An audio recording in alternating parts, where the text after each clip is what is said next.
పెద్దపల్లి జిల్లాలో అర్ధరాత్రి కారు అదుపు తప్పి వ్యవసాయ బావిలోకి దూసుకువెళ్లింది. ఈ ఘటనలో ఒకరు మరణించగా ముగ్గురు ప్రాణాలతో బయటపడ్డారు. పెద్దపల్లి మండలం నిమ్మనపల్లి గ్రామం నుంచి పెద్ద కల్వలకు వెడుతూ ఉన్న కారు అదుపు తప్పి రోడ్డు పక్కనున్న వ్యవసాయ బావిలో పడిపోయింది. కారులో ఉన్న ముగ్గురు అద్దాలు పగలగొట్టుకుని ఒడ్డుకు చేరారు. కారు నడుపుతున్న పెద్దపల్లి పట్టణానికి చెందిన వినీత్ రెడ్డి అనే యువకుడు మృత్యువాత పడ్డాడు. ప్రమాదం నుంచి బయటపడ్డ యువకులు అగ్నిమాపక సిబ్బందికి సమాచారాన్ని ఇచ్చారు. ప్రమాద స్థలానికి చేరుకున్న ఫైర్ అధికారులు బావిలోని కారులో ఉన్న వినీత్ రెడ్డి మృతదేహాన్ని బయటకు తీసి కుటుంబ సభ్యులకు అప్పగించారు. ఈ ఘటనకు సంబంధించిన మరింత సమాచారాన్ని మా కరెస్పాండెంట్ రమణ అందిస్తారు. రమణ,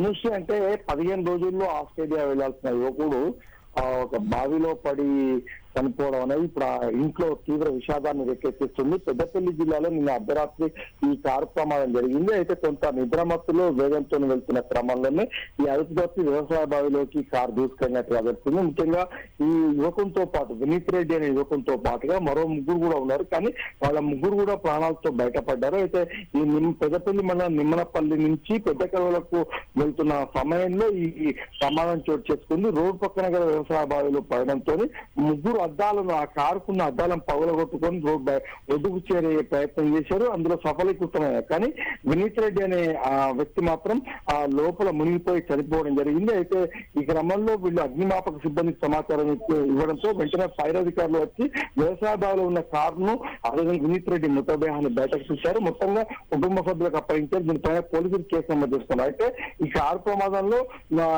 చనిపోయిన వినీత్ రెడ్డితో పాటుగా గాది అఖిల్ అదేవిధంగా అల్లం ఆండ్రోయిడ్ సాయిల్ అనే మరో ముగ్గురు వ్యక్తులు కూడా ఉన్నారు. కాబట్టి ఈ మరో ముగ్గురు వ్యక్తులు సురక్షితంగా బయటపడ్డారు. కానీ వినీత్ రెడ్డి ఇంకో 15 రోజులు ఆస్ట్రేలియాకు వెళ్లాల్సిన సమయంలో పండుగ సమయంలో ఈ విధంగా మృతి చెందడం అనేది ఆ కుటుంబంలో తీవ్ర విషాదాన్ని రేకెత్తించింది. అనుశ్రీ.